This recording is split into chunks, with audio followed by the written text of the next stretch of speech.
અમદાવાદ જિલ્લા કોંગ્રેસ સમિતિ દ્વારા આયોજિત જિલ્લા કોંગ્રેસની વિસ્તૃત કારોબારીની બેઠક જિલ્લાના બાવડા મુકામે શિવાભાઈ ભુલાભાઈ હોલ ખાતે રાખવામાં આવી હતી। જિલ્લાના બાવડા મુકામે શિવાભાઈ ભુલાભાઈ હોલ ખાતે રાખવામાં આવી આ કારોબારીમાં એઆઈસીસીના મંત્રી અને ઝોનના નિરીક્ષક રામકિશન ઓઝાજીએ પ્રમુખ સ્થાન શોભાવ્યું હતું।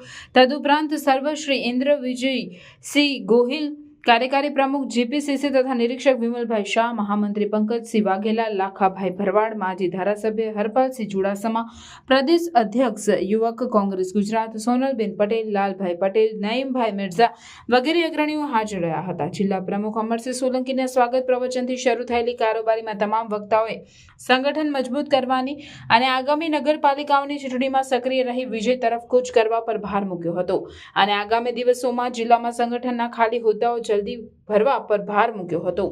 ઋત્વિકભાઈ મકવાણા અને ગુજરાત ઓબીસી અધ્યક્ષ રાજેશભાઈ ગોહિલ અગત્યના કામથી હરિયાણા ચૂંટણીમાં રોકાયેલા હોવાથી શુભ સંદેશ પાઠવ્યો હતો।